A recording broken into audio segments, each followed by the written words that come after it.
Hello everyone. Fourth unit of Constitutional Law Second. Court system in India, backlogs, areas and alternatives हा आपला next point आहे. तो आपण आज या लेक्चर मध्ये बघणार आहोत. Okay. Court system in India, भारतामधली जी न्याय व्यवस्था आहे, कोर्ट सिस्टीम आहे, त्यासमोर आपल्याला प्रामुख्याने दोन समस्या दिसून येतात. पहिली आहे बॅकलॉगची समस्या आणि दुसरं आहे एरियाज. ओके. बॅकलॉग म्हणजे काय? तर पेंडिंग केसेस. आपल्याला माहिती आहे की कोर्टाच्या समोर कितीतरी केसेस या पेंडिंग आहेत. एरियार्स म्हणजे काय? तर अशा केसेस ज्या पेंडिंग आहेत, वर्षानुवर्षांपासून पेंडिंग आहेत. ओके. म्हणजे त्या एक्सटेंडेड पिरियड ऑफ टाइम साठी पेंडिंग पोझिशनलाच आहेत, तर त्याला एरियार्स असं म्हटलं जातं. आता ह्या दोन समस्या आपल्याला समजल्या. जर या समस्यांतून मार्ग काढायचा असेल तर काहीतरी सिस्टीम असणं गरजेचं आहे. आणि त्याच भावनेतून किंवा त्याच उद्देशाने आपल्या लेजिस्लेचरने alternative dispute resolution mechanism establish केलेलं आहे, डेव्हलप केलेलं आहे. एडीआर असं आपण त्याला म्हणतो. काय अल्टरनेटिव्ह वापरलेत? लोक अदालत आहे, जिथे फास्ट आणि स्पीडी जस्टिस एन्श्युअर केला जाऊ शकतो. लोक अदालत जिथे डिस्प्यूट रिझॉल्युशन केलं जातं. ओके. आर्बिट्रेशन, कन्सिलिएशन, मेडिएशन सारख्या प्रोसेसेस आहेत. तर याच्या माध्यमातून काय होतं, तर डिस्प्यूट रिझॉल्युशनची प्रोसेस थोडी स्पीड पकडते आणि जो कोर्टावरचा बर्डन आहे, कोर्टावरचं जे बर्डन आहे ते कमी व्हायला मदत होते. सिंपल आहे. Okay. Backlogs and arrears in Indian judiciary. आपल्याला माहितीये इंडियन ज्युडिशरीच्या समोरची मोठी समस्या ही आहे आणि ती अफेक्ट करते टाइमली डिलिव्हरी ऑफ जस्टिसला. आणि खूप मॅटर्स हे अनरिझॉल्व्ड आहेत एक्सटेंडेड पिरियड ऑफ टाइम साठी. त्यामुळे मोस्ट क्रिटिकल इश्यू आहे हा इंडियन ज्युडिशरीच्या समोरचा. ओके. पण बॅकलॉग्स का येतात? का आपल्या समोर अशा पेंडिंग केसेस आहेत कोर्टाच्या समोरच्या? इतकं चांगलं मेकॅनिझम आहे, इतकं स्ट्रक्चर्ड ज्युडिशियल सिस्टीम आहे. जगातली सगळ्यात चांगली स्ट्रक्चर्ड ज्युडिशियल सिस्टीम ही इंडियाची आहे. म्हणजे व्यवस्थित हेरार्की ऑफ कोर्ट्स डिफाईन आहे, पॉवर फंक्शन्स डिफाईन आहेत, supreme court, high court, subordinate courts. मग एवढं सगळं असताना, स्ट्रक्चर्ड चांगलं असताना, ऑन पेपर सगळ्या गोष्टी एवढ्या एक्सलंट असताना सुद्धा का हे इश्यूज तयार होतात? का बॅकलॉग्स तयार होतात? तर बॅकलॉग अराईज होण्यामागे अनेक कारणं आहेत. त्यामधलं पहिलं कारण म्हणजे इंडियाची पॉप्युलेशन साईज. त्याबरोबर सोशो इकॉनॉमिक डिस्प्यूटची संख्या इतकी आहे की कोर्ट अपुरे पडतात. आणि इन्क्रीज अवेअरनेस सुद्धा वाढलाय ना लोकांमध्ये की आपले लिगल राईट्स काय आहेत, आपले लिगल राईट्स जर व्हायोलेट झाले तर आपण कोर्टात जाऊ शकतो. त्या अवेअरनेसमुळे कोर्टामध्ये पेंडिंग केसेसची संख्या वाढत आहे. सेकंड आहे प्रोसिजरल कॉम्प्लेक्सिटीज. बापरे, किती भयानक प्रोसिजरल कॉम्प्लेक्सिटीज मधून जावं लागतं. लेंदी प्रोसेस आहे. फायलिंग पासून ते डिस्पोज ऑफ होईपर्यंत ज्या काही प्रोसेस आहेत त्या खूप लेंदी आहेत. प्रोसिजरल कॉम्प्लेक्सिटीज आहेत. प्रोसिजरल कोड्स आहेत इंडियामध्ये. त्या प्रोसिजरल कोड्सला धरून पर्टिक्युलर केस चालवली जाते. आणि त्यामध्ये पण फ्रिक्वेंट ऍडजॉर्नमेंट होतात. तारीख पे तारीखचा प्रकार होतो. प्रोसिजरल लूपहोल्स दिसतात. त्याचबरोबर टेक्निकल रिक्वायरमेंटच्या मागे जास्त धावतात सगळे जे काही कोर्ट्स आहेत ते. आणि त्यामुळे काय होतं की केसेस वर्षानुवर्ष पेंडिंग राहतात किंवा पेंडिंग केसेसची संख्या वाढते, बॅकलॉग्सची संख्या वाढते. ओके. थर्ड आहे शॉर्टेज ऑफ जजेस. जेवढे जजेस आवश्यक आहेत या लार्ज नंबर ऑफ पेंडिंग केसेसला डील करण्यासाठी, ह्यूज नंबरला डील करण्यासाठी तेवढे जजेसच नाही आहेत इंडियात. ओके. त्यामुळे काय होतं, ओव्हरबर्डनिंग होत आहे एक्झिस्टिंग कोर्ट्स वरती. आणि अजून एक आपण ऍड करू शकतो रिझन, ते म्हणजे इनएडिक्वेट इन्फ्रास्ट्रक्चर ऍडिक्वेट नाहीये, त्यामुळे इन्व्हेस्टिगेशन व्यवस्थित होत नाहीये. इन्व्हेस्टिगेशन व्यवस्थित न झाल्यामुळे ती केस व्यवस्थित उभीच राहत नाही. व्यवस्थित उभीच राहिली नाही तर ती पटकन डिस्पोज ऑफ कशी होणार, ती कशी त्याच्यातून निर्णय दिला जाणार. तर त्यामुळे काय होतंय, बॅकलॉग वाढत चाललेला आहे इंडियन ज्युडिशरीच्या समोरचा. आणि यामुळे काय होतंय, डिले होतोय जस्टिस. आणि डिले होणं जस्टिस म्हणजेच डिनायल ऑफ जस्टिस असतं, असं आपल्याला म्हणता येईल. ओके. आणि अनेक असे प्रिझनर्स आहेत जे अंडर ट्रायल आहेत, अजून त्यांची ट्रायलच झालेली नाहीये, ते अजून ते जजच्या समोर उभेच राहिलेले नाहीयेत, त्यांची तारीखच आलेली नाहीये आणि हे अंडर ट्रायल प्रिझनर आहेत. ओके. तर त्यांच्या समस्या सुद्धा खूप मोठ्या असलेल्या आपल्याला दिसून येतात. आता काय गरज आहे अल्टरनेटिव्हची ज्युडिशियल प्रोसेस मध्ये? आपण पाहिली की काय गरज आहे, काय रिझन्स आहेत ज्याच्यामुळे केसेस पेंडिंग आहेत, बॅकलॉग्स आणि एरियाजमुळे आपल्याला दिसतं की alternative mechanisms of dispute resolution अत्यंत गरजेचे आहेत for faster, cost effective and less formal dispute resolution. Okay, फार फॉर्मॅलिटीज मध्ये गेलं तर वेळ लागतो, प्रोसिजरल रिक्वायरमेंट फुलफिल करण्यातच फार वेळ लागतो. त्यामुळे ह्या मेकॅनिझम्सचा जन्म झालेला आहे किंवा हे मेकॅनिझम डेव्हलप झालेले आहेत आणि जे एम करतात कशाला, to reduce the burden on the court, कोर्टावरचं बर्डन कमी करण्यासाठी म्हणून हे मेकॅनिझम्स काम करत असलेले आपल्याला दिसून येतात, which provide amicable settlement of dispute outside traditional litigation. Traditional लिटिगेशनच्या बाहेर जाऊन सेटलमेंट ऑफ डिस्प्यूट या पर्टिक्युलर मेथड्स मध्ये केली जाते.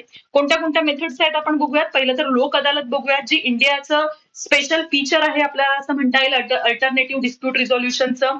ओके, एस्टॅब्लिश झालाय legal service authority act, legal services authority act 1987 च्या अंडर. लोक अदालत functions as people's court where dispute are resolved through mutual consent and compromise between parties. Okay, लोक अदालतचं जे काही फंक्शन आहे ते कशा पद्धतीनं होतं, तर ते पीपलचं कोर्ट, लोकांचं कोर्ट, लोक अदालत, लोकांचं कोर्ट म्हणून काम करतात डिस्प्यूट रिझॉल्युशन मध्ये, जिथे म्युच्युअल कन्सेंट असतो आणि कॉम्प्रोमाइज केलं जातं पार्टीजच्या मध्ये. जे काही ज्या पार्टीज मध्ये डिस्प्यूट झालेला आहे त्यांच्यामध्ये कॉम्प्रोमाइज करण्यासाठी लोक अदालत भरवली जाते. आता लोक अदालत म्हणजेच काय, तर dispute resolution through compromise and settlement. त्याचबरोबर लोक अदालत म्हणजे dispute resolution through compromise and settlement. Okay, हे आपल्याला समजलं की डिस्प्यूट रिझॉल्युशन कसं होतं लोक अदालतमध्ये, तर कॉम्प्रोमाइज आणि सेटलमेंटच्या माध्यमातून होतं. आता मेन ऑब्जेक्टिव्ह काय आहे लोक अदालतचं, it's provide speedy, inexpensive and amicable justice. आणि जे डिसिजन्स असतात लोक अदालतचे ते फायनल असतात आणि बाइंडिंग असतात ऑन पार्टीज. ओके, म्हणून ही पॉवर असल्यामुळे लोक अदालतकडे त्याला किंमत आली आहे, म्हणजे त्याला व्हॅल्यू आहे काहीतरी, राईट. त्यांच्या डिसिजनला काहीतरी व्हॅल्यू आहे की फायनल आणि बाइंडिंग आहेत. No appeal lies against such awards which ensure finality and reduces litigation. Okay, Lok Adalat help in reducing the burden on regular court, regular कोर्टवरचं बर्डन कमी करण्यासाठी म्हणून लोक अदालत काम करतात, मदत करतात.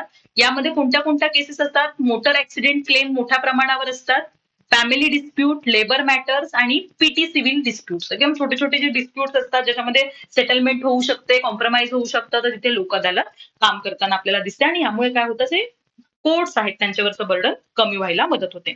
आता अदर डिस्प्यूट रिझॉल्युशनचे मेकॅनिझम्स काय आहेत बघूयात.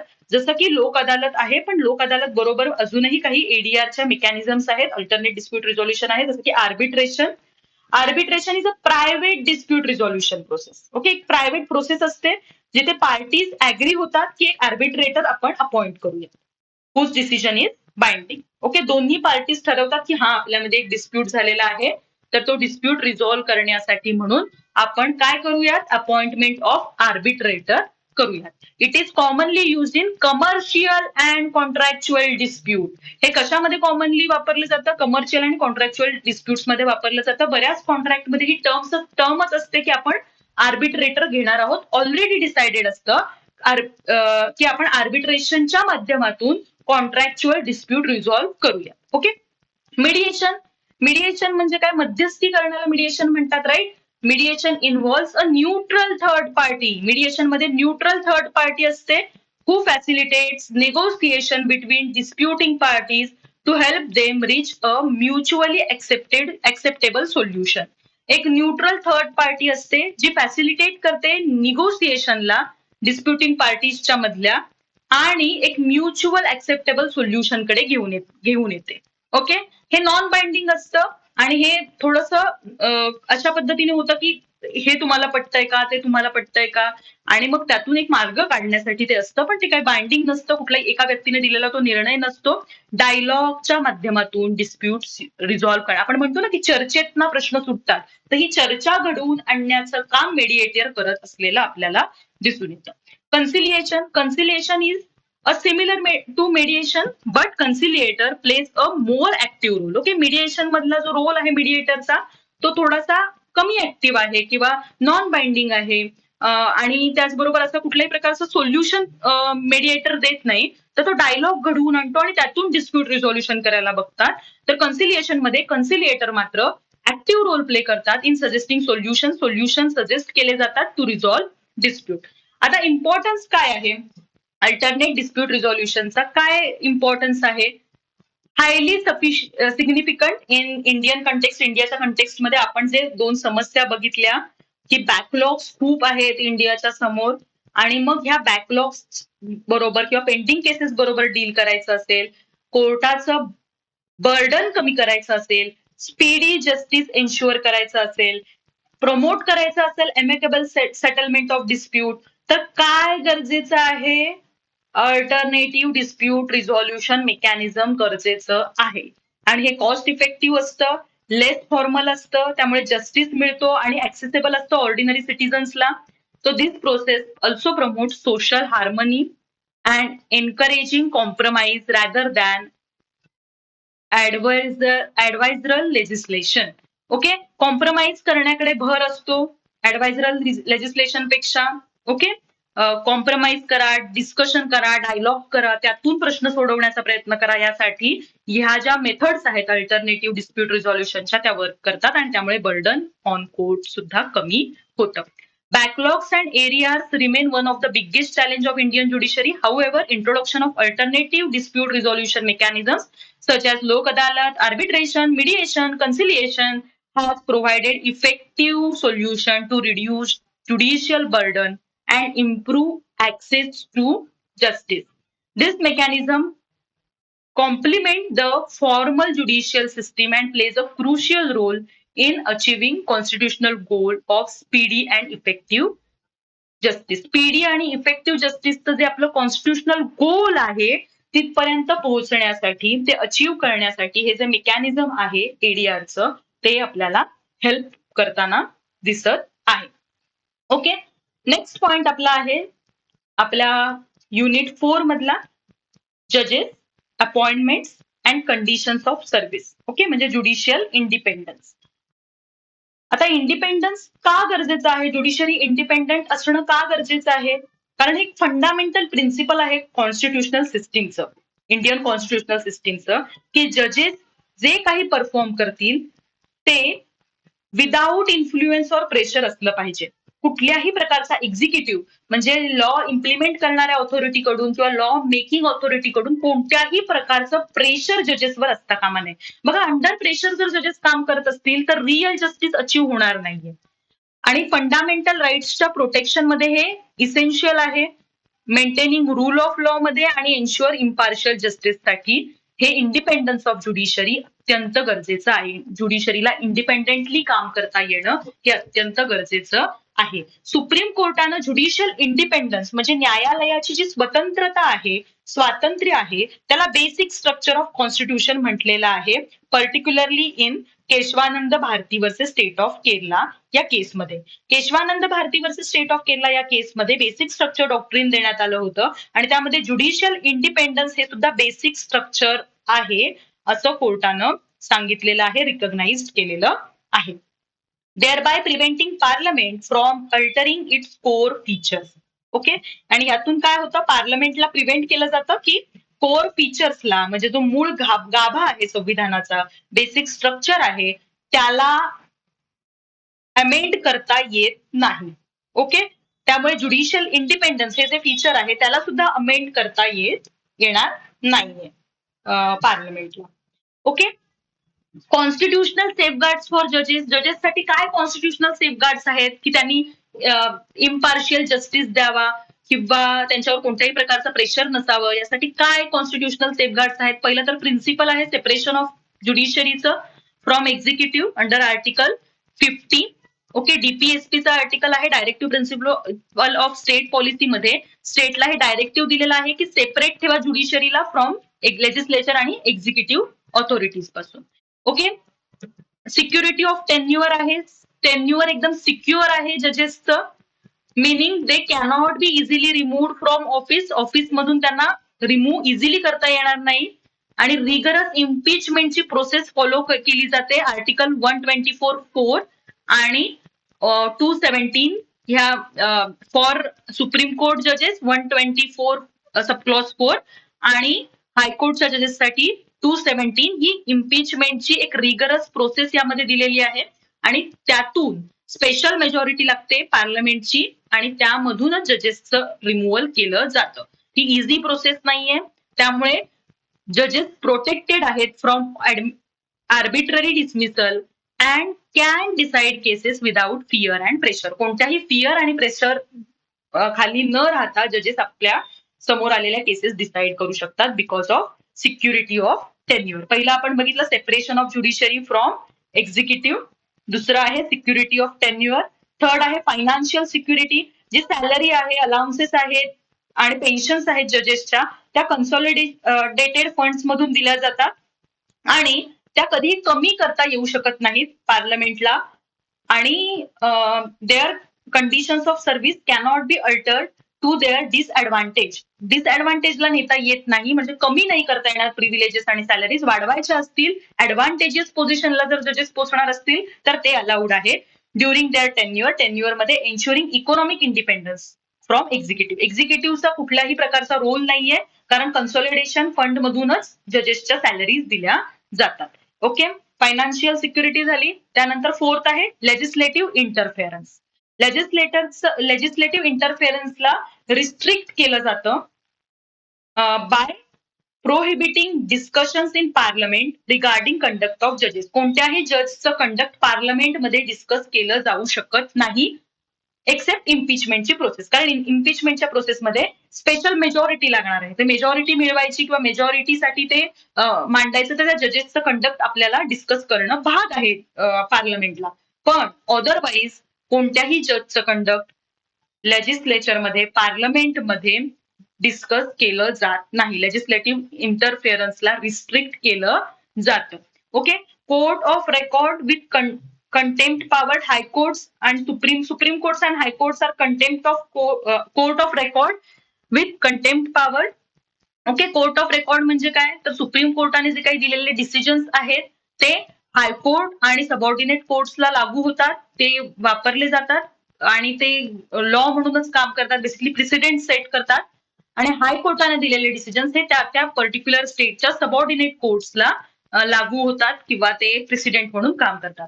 आणि कंटेम्प्टच्या पॉवर आहेत, त्यामुळे ज्युडिशियल ऑथॉरिटीचा रिस्पेक्ट वाढतो. ओके, रिस्पेक्ट केला जातो. कंटेम्प्ट जर कोणी केला तर पनिशमेंट दिली जाते.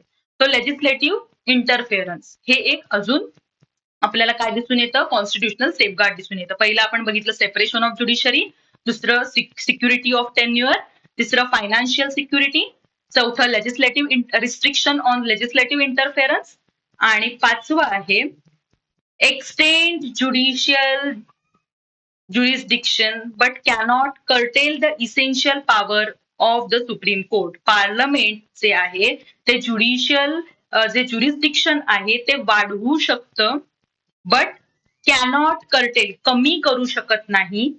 आणि जे काही इसेन्शियल पॉवर्स आहेत सुप्रीम कोर्टच्या त्या कमी नाही केल्या जाऊ शकत, त्या वाढवल्या जाऊ शकतात. Thereby maintaining the constitutional authority as a co equal branch of government. त्यामुळेच जी काही कॉन्स्टिट्युशनल ऑथॉरिटी आहे तिला मेंटेन करणं as a co equal branch of government सारखं त्याला ट्रीट करणं हे शक्य होतं.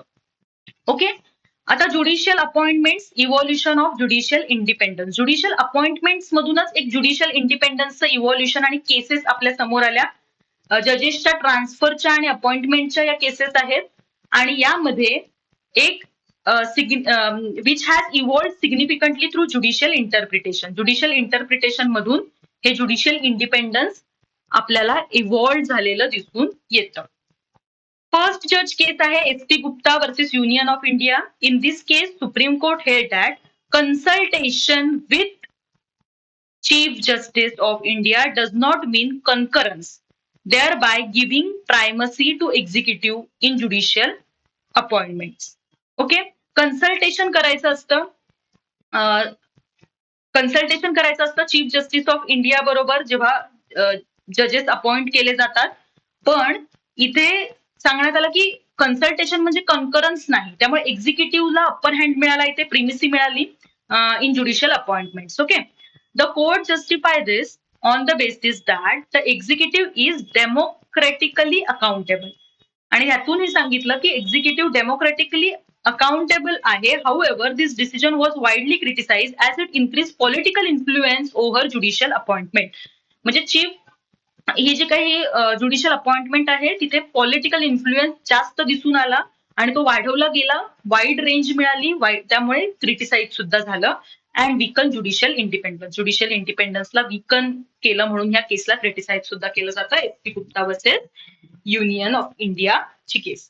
त्यानंतरची सेकंड जज केस आहे. सेकंड जज केस मध्ये supreme court advocates on record association versus union of India. या जजमेंटने एक मेजर शिफ्ट केला, mark a major shift. Supreme court overruled the first judge's case and held that judicial independence would be compromised if the executive had primacy. ओके, supreme कोर्टानं overrule केला first जज case जी होती S P. Gupta versus union of India. तर या केसला ओव्हररूल केलं second जज केस मध्ये आणि सांगितलं, रिइंटरप्रेट केलं कन्सल्टेशन ऍज कन्करन्स. कन्सल्टेशन म्हणजेच कन्करन्स आहे, त्यामुळे judicial primacy in appointment establish झाली. ज्युडिशियरीला सुद्धा तितकंच महत्व मिळालं नाही. तर एक्झिक्युटिव्हकडे सगळं अपॉइंटमेंटचं महत्व जात होतं किंवा अपॉइंटमेंट करण्याची ऑथॉरिटी जात होती आणि त्यातूनच एक कोलॅजियम सिस्टीम डेव्हलप झाली. ओके, leading to creation of collegium system where senior जजेस collectively recommend appointments and transfers. Okay, senior जजेस जे असतात तेच अपॉइंटमेंट आणि ट्रान्सफरला रिकमेंड करत असतात. त्यामुळे हे कोलॅजियम सिस्टीम तयार झालेली आपल्याला दिसून येते सेकंड जज केसमध्ये. आता यातून स्ट्रेंथन झालं, ज्या आधीच्या एस.पी. गुप्ता केसमध्ये जे ज्युडिशियल इंडिपेंडन्स कमी झालं होतं ते स्ट्रेंथन झालं या केसमुळे. आणि also shifted significant power within judiciary. Significant पॉवरकडे ज्युडिशियरीच्या एक शिफ्ट झाला. Raising concerns about transparency and accountability. आणि यातून ट्रान्सपरन्सी आणि अकाउंटेबिलिटीचा कन्सर्न रेज झालेला आपल्याला दिसून येतो.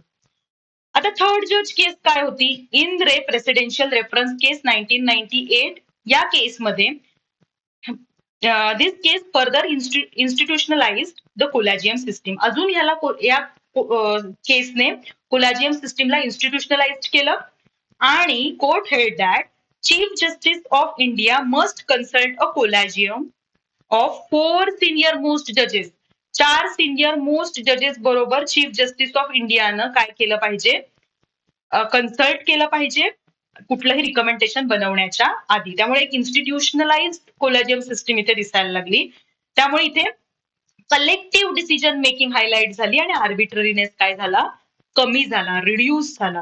ही या जजमेंटने काय इन्शुअर केलं? It ensures that judicial appointment, ज्युडिशरीच्या ज्या काही अपॉइंटमेंट्स आहेत are based on consultation and consensus strengthening institutional integrity. बघा, एस.पी. गुप्ता या केसमध्ये लेजिस्लेचरकडे खूप जास्त पॉवर्स आल्या होत्या. Consultation with chief justice mandatory नाहीये असं एस.पी. गुप्ता म्हणत होतं आणि consultation is not equal to concurrence असं एस.पी. गुप्ता या फर्स्ट जज केसमध्ये सांगितलं. सेकंड जज केसमध्ये काय झालं? कोलॅजियम सिस्टीम डेव्हलप झाली आणि कन्सल्टेशनला रिइंटरप्रेट करण्यात आलं ऍज अ कन्करन्स आणि ज्युडिशियल इंडिपेंडन्स अबाधित राहिलं. ओके, ज्युडिशियल इंडिपेंडन्स पुन्हा स्ट्रेंथन झालं. थर्ड जज केसमध्ये मात्र अजून ऍडव्हान्स गोष्ट झाली, इन्स्टिट्यूशनलाइज झाली ही कोलॅजियम सिस्टीम, ज्याच्यामध्ये चीफ जस्टिस ऑफ इंडिया तर इम्पॉर्टंट आहेतच, पण त्यांनी डिसिजन घेताना, त्यांनी रिकमेंडेशन देताना काय करायचं आहे? तर सिनियर मोस्ट जजेस बरोबर कन्सल्टेशननी हा डिसिजन घ्यायचा आहे. यातून काय झालं? इन्स्टिट्यूशनल इंटिग्रिटी स्ट्रेंथन झालेली आपल्याला दिसून येते. बघा, अजून एक गोष्ट आहे ती म्हणजे NJSC. Okay, national judicial appointment commission. हे काय होतं नॅशनल ज्युडिशियल अपॉइंटमेंट कमिशन? आता नॅशनल ज्युडिशियल अपॉइंटमेंट कमिशन नाहीये, पण 99 कॉन्स्टिट्युशनल अमेंडमेंटनी 2014 मध्ये जी कॉलेजियम सिस्टीम एस्टॅब्लिश झाली होती ना सेकंड जज केसमध्ये आणि मग थर्ड जज केसमध्ये ती इन्स्टिट्यूशनलाइज झाली, त्या कॉलेजियम सिस्टीमला रिप्लेस करून एनजेएससी एस्टॅब्लिश केलं होतं 99 कॉन्स्टिट्युशनल अमेंडमेंट ऍक्टने. आता ह्याने काय कन्सिडर केलं? It consider the chief justice of India. It consist of, consider नाही, इट कन्सिस्टेड ऑफ कशाचं बनलेलं होतं हे कोलॅजियम सिस्टीम? तर chief justice of India, sorry NGSC कशाचं बनलेलं होतं, कोलॅजियम सिस्टीमला एनजीएससीने रिप्लेस केलं, जे की chief justice of India, 2 senior जजेस, law minister and 2 eminent person यांनी मिळून बनलेलं होतं. काय ऑब्जेक्टिव्ह होते एनजीएससीचे, का national judicial appointment commission establish झालं होतं, तर ट्रान्सपरन्सी मेंटेन राहावी. बघा इथे कोण कोण दिसतंय आपल्याला एनजीएससी मध्ये, सिनियर जजेस आहेत, चीफ जस्टिस ऑफ इंडिया आहे, लॉ मिनिस्टर आहे आणि एमिनंट पर्सन आहे.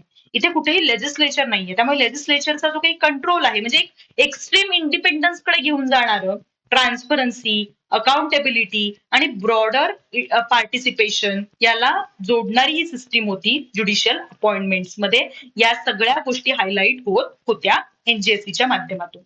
पण मग अजून एक केस आली ज्याला 4th जज केस म्हणतात. Supreme court advocates on record association versus union of India 2015 मध्ये ही केस आली.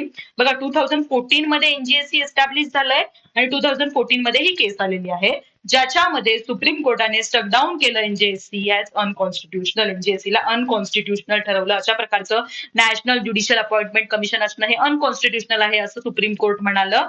आणि the court held that judicial independence is part of the basic structure and inclusion of executive member could lead to political interference. Okay, NGSC मध्ये काय कोण कोण होतं, तर जे काही चीफ जस्टिस आहेत, सिनियर जजेस आहेत आणि लॉ मिनिस्टर होते आणि एमिनंट पर्सन होते. आता ह्या लोकांचं जे काही लोकांना घेणं जे आहे, या लोकांचा विचार करून जे काही जजेसची अपॉइंटमेंट होणार आहे, एक्झिक्युटिव्ह मेंबर्स काय करतील तर पॉलिटिकल इंटरफेरन्स वाढवतील आणि त्यामुळे it also observe that veto power given to members could block merit based appointment. आणि हे मेरिट बेस्ड अपॉइंटमेंटला ब्लॉक करतील, मेरिट बेस्ड अपॉइंटमेंट होणार नाहीत.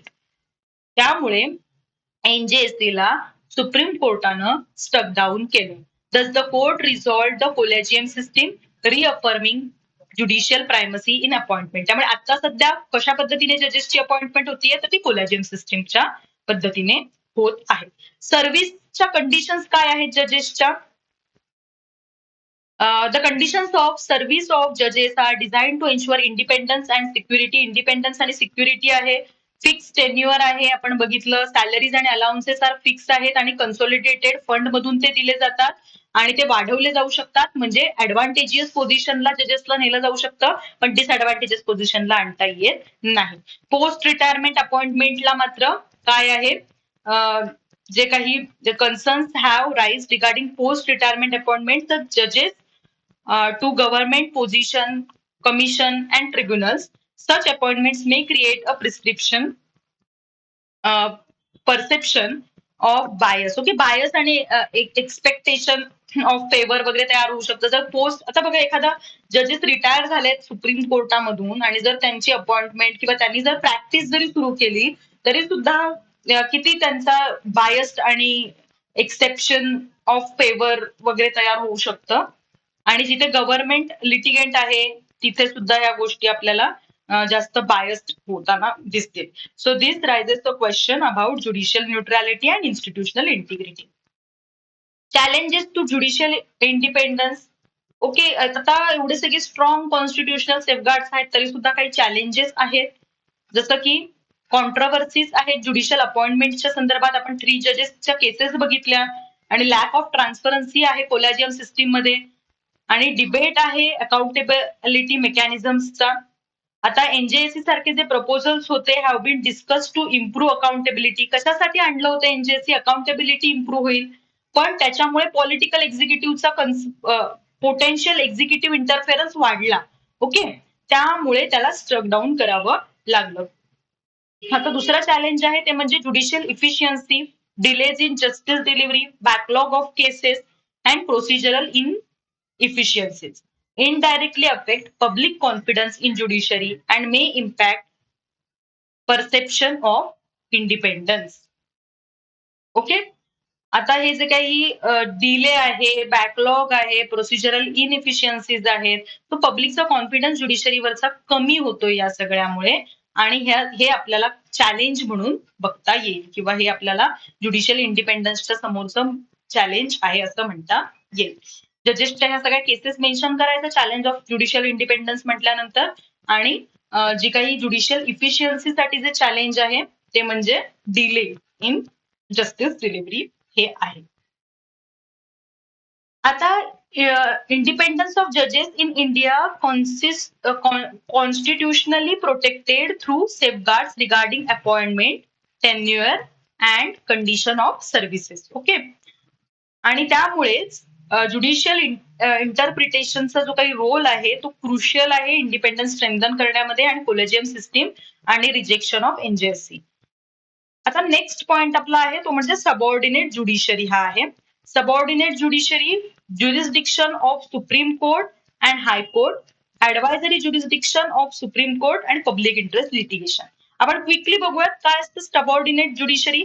सबऑर्डिनेट ज्युडिशरी म्हणजे lowest tyre of Indian judicial system. जसं मी सांगितलं, सर्वात वरती सुप्रीम कोर्ट आहे, त्यानंतर हायकोर्ट आहे आणि त्यानंतर सबऑर्डिनेट कोर्ट्स आहेत. सो हे सबऑर्डिनेट कोर्ट्स जे आहेत ते म्हणजे कोण आहेत? सबऑर्डिनेट ज्युडिशरी आहे. आणि हे form of backbone of justice delivery at grassroot level. Grassroot लेवलला जस्टिस डिलिव्हरीचं काम करणारे हे सबऑर्डिनेट ज्युडिशरी असते. It functions under control and supervision of high courts as provided under Article 335 of the Constitution. काय काय येतं सबऑर्डिनेट ज्युडिशरीमध्ये? डिस्ट्रिक्ट कोर्ट येतात, सेशन कोर्ट येतात, सिव्हिल कोर्ट येतात, मॅजिस्ट्रेट कोर्ट्स येतात, अलॉंग विथ स्पेशलाइज्ड ट्रिब्युनल जसं की family court, labour court, juvenile justice board. So these courts are handled both civil and criminal cases. First instance level, thereby ensuring accessibility of justice to common people. ह्याला म्हणतात subordinate judiciary. आता subordinate चे court मधले जे काही जजेस आहेत ते गव्हर्नर अपॉइंट करतात with consultation with respective high court of that state. Okay. Recruitment is generally conducted through state judicial service examination. Examination घेतली जाते. जसं एमपीएससी घेते इंडिया महाराष्ट्रामध्ये जेएमएफसी, तसं स्टेट ज्युडिशियल सर्व्हिसेस जे काही असते ती कंडक्ट करते एक्झाम आणि त्यातून जजेस अपॉइंट होतात. दिस एन्श्युअर अ प्रोफेशनल, आणि इथे काय असतात? प्रोफेशनल आणि मेरिट बेस्ड जजेस असतात. ज्युडिशरी असते डिस्ट्रिक्ट लेवलला. त्यानंतर high court exercise supervisory and administrative control over subordinate court. High court जे आहेत ते ऍडवायझरी आणि ऍडमिनिस्ट्रेटिव्ह कंट्रोल सबऑर्डिनेट कोर्ट वरती एक्सरसाइज करतात. ज्याच्यामध्ये इन्श्युअर काय केलं जातं? Discipline, uniformity and proper functioning of judicial system. This hierarchical structure strengthen the rule of law and ensure justice is not concentrated only higher levels. बघा, justice concentrated नाहीये, तर आपल्याला इथे डिव्हिजन दिसून येते, हिरार्कियल स्ट्रक्चर दिसून येतं. त्यामुळे हायर लेवल्स कडेच फक्त जस्टिस कॉन्सन्ट्रेटेड नाहीये, तर ऍक्सेसेबल आहे थ्रू आउट द कंट्री. त्यामुळे सबऑर्डिनेट ज्युडिशरीचा रोल अत्यंत महत्वाचा आहे, क्रुशियल आहे in reducing burden on high courts and supreme courts. फक्त हायकोर्ट्स आणि सुप्रीम कोर्ट्स असतील तर ते बर्डन होणारच आहे. त्यामुळे आपण एक गोष्ट लक्षात घेतली पाहिजे की सबऑर्डिनेट ज्युडिशरीचा जो रोल आहे, डिस्ट्रिक्ट लेवलचा कोर्ट्सचा जो रोल आहे, सेशन कोर्ट्स, मॅजिस्ट्रेट कोर्ट्स, त्याचबरोबर tribunals, labour courts, family courts, या सगळ्यांचा रोल खूप महत्वाचा असलेला आपल्याला दिसून येतो ऍट लोकल लेवल. त्यानंतर ज्युरिस्डिक्शन ऑफ सुप्रीम कोर्ट आपल्याला बघायचंय. सुप्रीम कोर्ट हे हायेस्ट ज्युडिशियल ऑथॉरिटी आहे इंडियामधली, जी की ऍक्ट करते as a guardian of constitution. Its jurisdiction is broadly classified in original, appellate, advisory and writ jurisdiction. Original jurisdiction article 131 मध्ये दिलेलं आहे, ज्यामध्ये जर डिस्प्यूट झालं गव्हर्नमेंट ऑफ इंडिया आणि एक किंवा जास्त स्टेटमध्ये तर ओरिजिनल ज्युरिस्डिक्शन असते, किंवा 2 स्टेट्समध्ये जर डिस्प्यूट झालं तरी सुद्धा ओरिजिनल ज्युरिस्डिक्शन सुप्रीम कोर्टाला वापरता येते. Jurisdiction is federal in nature and ensure resolution of constitutional conflicts between different units of government. Okay. Original झालं, त्यानंतर ॲपिलिएट ज्युरिस्डिक्शन. ॲपिलिएट ज्युरिस्डिक्शन मध्ये अपील करता येतं. Supreme court act as a highest court of appeal. Supreme court highest court of appeal आहे. It hears appeals from high courts in constitutional matters, civil cases, criminal cases, special leave petition under article 136. यातून काय होतं? Uniformity आणि consistency ensure होते interpretation of law मध्ये across India. Writ jurisdiction आपल्याला माहिती आहे आर्टिकल 32 अंडर कोर्टाकडे रिट ज्युरिस्डिक्शन असते, त्यामध्ये हेबियस कॉर्पस, मॅन्डॅमस, प्रोहिबिशन, सेशुररी आणि को वॉरंटोच्या रिट दाखल करता येतात. आता जे डॉक्टर बी आर आंबेडकर आहेत त्यांनी आर्टिकल 32 ला heart and soul of the constitution म्हटलं होतं. त्यानंतरची ज्युरिस्डिक्शन आहे ऍडवायझरी, ऍडवाइस देण्याची रिलेटेड असणारी ही ज्युरिस्डिक्शन आहे under article 143. Supreme court can advise president on question of law or fact. Question of law असेल किंवा क्वेश्चन ऑफ फॅक्ट असेल तर प्रेसिडेंटला ऍडवाइज करण्याचं काम सुप्रीम कोर्ट करतात अंडर ऍडवायझरी ज्युरिस्डिक्शन. पब्लिक इम्पॉर्टन्सच्या मॅटरमध्ये क्वेश्चन ऑफ लॉ आणि क्वेश्चन ऑफ फॅक्ट असेल तर ऍडवाइज घेतली जाते सुप्रीम कोर्टाकडून प्रेसिडेंट कडून. ओके, प्रेसिडेंट घेतात ऍडवाइस सुप्रीम कोर्टाकडून. This jurisdiction is consultative in nature. ही जी काही ज्युरिस्डिक्शन आहे ती कन्सल्टेटिव्ह आहे नेचरमध्ये, बाइंडिंग नाहीये. म्हणजे अशा पद्धतीने घेऊ शकतात, घेतलं पाहिजे, किंवा जिथे पब्लिक इम्पॉर्टन्सचा मॅटर आहे, लॉ कळत नाहीये तर तिथे विचारलं पाहिजे. पण याची व्हॅल्यू आहे ती पर्सिव्हेसिव्ह व्हॅल्यू आहे, बाइंडिंग फोर्स नाहीये, बाइंडिंग व्हॅल्यू नाहीये ऍडवायझरी ज्युरिस्डिक्शनची. ओके, आता हायकोर्टाच्या काय ज्युरिस्डिक्शन आहेत? रिट ज्युरिस्डिक्शन, ज्याची सुप्रीम कोर्टाकडे अंडर आर्टिकल 32 रिट ज्युरिस्डिक्शन आहे, तर त्या ज्युरिस्डिक्शन पेक्षा वायडर ज्युरिस्डिक्शन ही हायकोर्टाकडे आहे अंडर आर्टिकल 226. कारण अदर मॅटर्स सुद्धा हायकोर्ट घेऊ शकतं. फंडामेंटल राईट्स तर आहेतच, पण जर अदर लिगल मॅटर्स असतील तर त्यामध्ये सुद्धा त्यावर सुद्धा रिट आपल्याला 226 अंडर दाखल करता येते. नंतर आहे सुपरवायझरी ज्युरिस्डिक्शन. आता सुपरवायझरी ज्युरिस्डिक्शन मध्ये 227 आपण बघितलेलं आहे. 227 मध्ये जे लोअर कोर्ट्स आहेत किंवा सबऑर्डिनेट कोर्ट्स आपण बघितले तर त्या सबऑर्डिनेट कोर्ट्स वरती लक्ष ठेवण्याचं काम हायकोर्ट्स करतात. म्हणजे ते व्यवस्थित फंक्शन करतायत ना, काही करेक्शन आहे का ज्युरिस्डिक्शनल एरर मध्ये, तर ती करेक्शन करणं आणि ज्युडिशियल डिसिप्लिन मेंटेन करण्याचं काम सुपरवायझरी ज्युरिस्डिक्शन मध्ये होतं.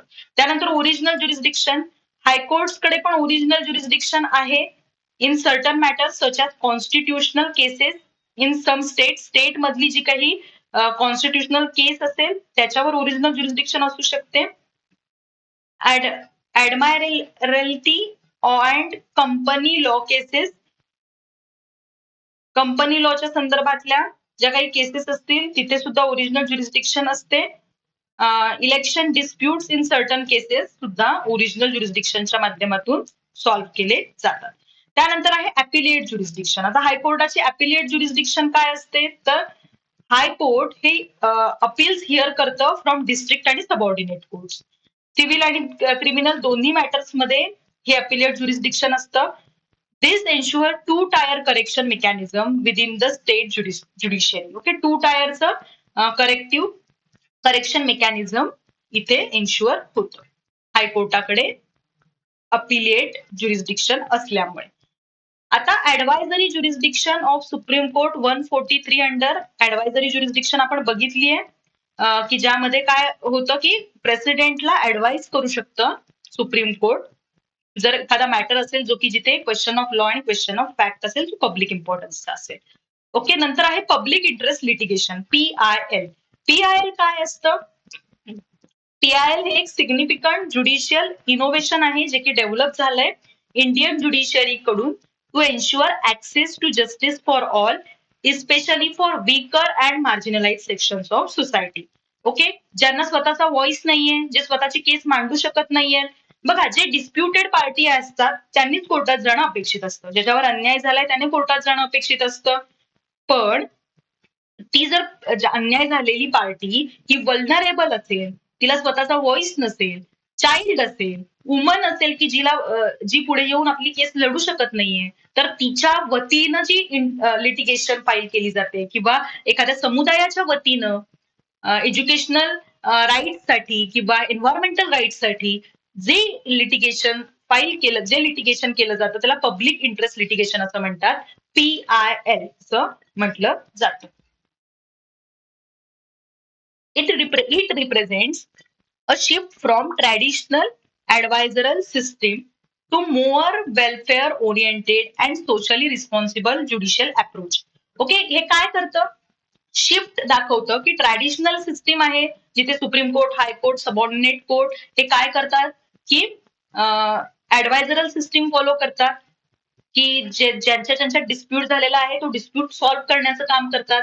पण इथे वेलफेअर ओरिएंटेड आणि सोशली रिस्पॉन्सिबल ज्युडिशियल अप्रोच आपल्याला दिसून येतो. आणि पब्लिक ऍट लार्जला हे अफेक्ट करतात. जसं की बंधुआ मुक्ती मोर्चा हे आपल्याकडे एक्झाम्पल आहे, ज्याच्यामध्ये एक लेटर ट्रीट केलं होतं ऍज अ PIL कोर्टाने आणि बाउंडेड लेबरचा मॅटर सॉल्व्ह केला होता किंवा बाउंडेड लेबरला रिलीफ मिळवून दिला होता. तो जेव्हा अफेक्टेड इंडिव्हिज्युअल्स अनेबल असतात to approach the court themselves, तरी सुद्धा त्यांना न्याय मिळतो because of this public interest litigation. Okay, समजली पब्लिक इंटरेस्ट लिटिगेशन काय असते. त्यानंतर रिलॅक्सेशन ऑफ लोकस स्टँडी. आता एक इम्पॉर्टंट फीचर आहे PILचं, ते म्हणजे जी लोकस स्टँडी असते त्या लोकस स्टँडीला जो काही ट्रॅडिशनल रूल आहे त्याच्यापासून रिलॅक्सेशन मिळतं. कारण आधीचं जे नोशन होतं लोकस स्टँडीवालं की त्यामध्ये ओनली अँड अग्रीव्ड पार्टी म्हणजे ज्याच्यावर अन्याय झालेला आहे तिचेच लिगल राईट्स व्हायोलेट होतात आणि तीच कोर्टाकडे अप्रोच करू शकते फॉर रिलीफ. ओके, म्हणजे डायरेक्टली अफेक्टेड असावं लागतं. पण PIL मध्ये मात्र third parties acting in good faith to file petition for enforcement of right of other. दुसऱ्यांच्या राईट्स साठी सुद्धा थर्ड पार्टी काय करू शकते, कोर्टाकडे अप्रोच करू शकते. ह्यामुळे काय झालंय, this development has made justice more accessible. या डेव्हलपमेंटने जस्टिसला जास्त ऍक्सेसेबल केलंय, particularly for those who are poor, illiterate और सोशली डिसएडव्हान्टेज. जे पुअर आहेत, इलिटरेट आहेत, सोशली डिसएडव्हान्टेजेस आहेत, वल्नरेबल ग्रुप आहेत, ज्यांना स्वतःचा व्हॉइस नाहीये, त्यांच्यासाठी म्हणून हे PIL एक वरदान ठरलेलं आहे आणि त्यांच्यासाठी जस्टिस ऍक्सेसेबल झालेला आहे. आर्टिकल 21चं एक्सपान्शन झालंय PILच्या माध्यमातून, पब्लिक इंटरेस्ट लिटिगेशनच्या माध्यमातून. बघा, article 21 of constitution which guarantees right to life and personal liberty. Over time article 21 has been interpreted to include several essential rights necessary for dignified life. Okay, एक dignified life म्हणजे right to life म्हणजे फक्त श्वास घेण्याचा अधिकार नसतो. Okay, right to life काय include करते, डिग्निफाईड ह्युमन एक्झिस्टन्स सुद्धा इन्क्लूड करते. आता डिग्निफाईड लाईफ जगायचं असेल तर काही गोष्टी लागणार आहेत, जसं की काही राईट्स लागणार आहेत. Right to livelihood, right to clean environment, right to health, right to dignity, right to speedy trial. हे सगळं जेव्हा असेल तेव्हा ती व्यक्तीकडे राईट टू लाईफ आहे, राईट टू डिग्निफाईड लाईफ आहे. ओके, सो यातून काय झालं, आर्टिकल 21चं एक्सपान्शन झालं PILच्या माध्यमातून. आणि हे एक्सपान्शन या एक्सपान्शनने रिफ्लेक्ट केलं की ज्युडिशियरी ची जी काही कमिटमेंट आहे कॉन्स्टिट्युशनल व्हॅल्यूज प्रती आणि ह्युमन डिग्निटी प्रती. आता Hussainara Khatoon versus state of Bihar ही केस आहे. या केसमध्ये PIL फाईल झालं होतं. जे काही अंडर ट्रायल प्रिझनर्स होते बिहारचे, त्यांच्या संदर्भात हे PIL फाईल करण्यात आलं होतं. आता जे अंडर ट्रायल प्रिझनर्स आहेत, वर्षानुवर्ष खितपत पडलेली आहेत, त्यांची केसच उभी राहिलेली नाहीये. सो त्यांनी तर एवढा पिरियड जेलमध्ये व्यतीत केलेला असतो की त्यांना जर पनिशमेंट झाली असती तर ते सुटले पण असते. Okay, detained for period longer than maximum punishment for their offences. तो इथे स्पीडी ट्रायलचं जे काही प्रिन्सिपल आहे किंवा राईट टू स्पीडी ट्रायल आहे, फंडामेंटल राईट आहे आर्टिकल 21च्या अंडर, हे सुप्रीम कोर्टने हेल्ड केलं होतं. आणि थाउजंड ऑफ लोक जे अंडर ट्रायल प्रिझनर होते त्यांना रिलीज करण्यात आलं होतं. सो इथे बिगिनिंग झाली. हुसेनरा खातूम ही एक बिगिनिंग होती PILच्या संदर्भातली. बघा, असे अनेक लोक होते जे अंडर ट्रायल होते, डिटेन केलेले होते. सो थाउजंड ऑफ पीपलला रिलीफ मिळाला. फक्त एक डिस्प्युटेड एका व्यक्तीला नाही, तर थाउजंड ऑफ लोक एका PIL मुळे काय झाली, मुक्त झाली आणि त्या अंडर ट्रायल प्रिझनर्सला न्याय मिळाला. It established that the judiciary can intervene to correct large scale human rights violation. जर कुठे large scale human right violation होत असेल तर ते करेक्ट करण्यासाठी ज्युडिशियरी काम करू शकते आणि तिच्या हातातलं टूल आहे, एक महत्वाचं इन्स्ट्रुमेंट आहे, ते म्हणजे पब्लिक इंटरेस्ट लिटिगेशन. त्यानंतर Olga Tellis versus Bombay municipal corporation, ज्याच्यामध्ये pavement dweller in Mumbai challenge their eviction by municipal authorities. तो इथे पण राईट टू लाईव्हलीहूड हे जे इंटिग्रल पार्ट आहे असं सांगण्यात आलं होतं आणि अनेक लोकांना रिलीफ मिळवून दिला होता कोर्टाने. Vishakha versus state of Rajasthan इथे सुद्धा ऍब्सेन्स होता. सो PIL फाईल करण्यात आली होती सेक्शुअल हॅरॅसमेंट ऍट वर्कप्लेसच्या रिलेटेड. सोशल वर्करचा गँग रेप झाला होता जेव्हा ती ड्युटी वर होती. त्यामुळे इथे काय करण्यात आलं होतं, काही लिगल प्रोव्हिजन्स कोर्टानं घालून दिल्या होत्या, गाईडलाईन्स सांगितल्या होत्या कोर्टाने इथं. ज्या गाईडलाईन्स सांगितल्या त्यानंतर आपल्याकडे पॉश ऍक्ट म्हणून आल्या. तो supreme court held that sexual harassment violates Article 14, 19 and 21 of Constitution. आणि विशाखा गाईडलाईन सुद्धा दिल्या. आता हे PIL मुळे शक्य झालं. ओके. आणि लार्ज स्केल वरती एक निर्णय मिळाला. त्याबरोबर अनेक आता इतकी वर्ष महिला बाहेर येऊन काम करतायत, वेगवेगळ्या स्पिअर मध्ये काम करतायत, पण आपल्याकडे सेक्शुअल हॅरॅसमेंट ऍट वर्कप्लेस हा कायदाच नव्हता. ओके. सायलेंट होता लॉ या संदर्भामध्ये. तो तिथे एक व्हॉइस मिळाला आणि त्यातून एक sexual harassment at workplace act 2013 समोर आला. तो एक क्लासिक एक्झाम्पल आहे judicial activism through PIL, public interest लिटिगेशनच्या माध्यमातून ज्युडिशियल ऍक्टिव्हिझमचं Vishakha versus state of Rajasthan हे अत्यंत क्लासिक एक्झाम्पल आहे. MC Mehta versus union of India, अनेक केसेस आहेत MC Mehta versus union of इंडियाच्या, जिथे की एन्व्हायरमेंटल इश्यूज साठी PIL दाखल केलेल्या आहेत. ज्याच्यामध्ये ही जी केस आहे MC Mehta versus union of India, यामध्ये supreme court address of issues of pollution, industrial hazards, environmental degradation. Okay. ह्याच्यातून ऍब्सोल्यूट लायबिलिटी आणि हजार्डस इंडस्ट्रीजचं प्रिन्सिपल कोर्टानं इव्हॉल्व्ह केलं की ऍब्सोल्युटली लायबल आहेत. स्ट्रिक्ट नाही, ऍब्सोल्युटली लायबल. म्हणजे जर कोणत्याही प्रकारे गोष्ट घडली तर त्याला तुम्ही ऍब्सोल्युटली लायबल असणार आहात.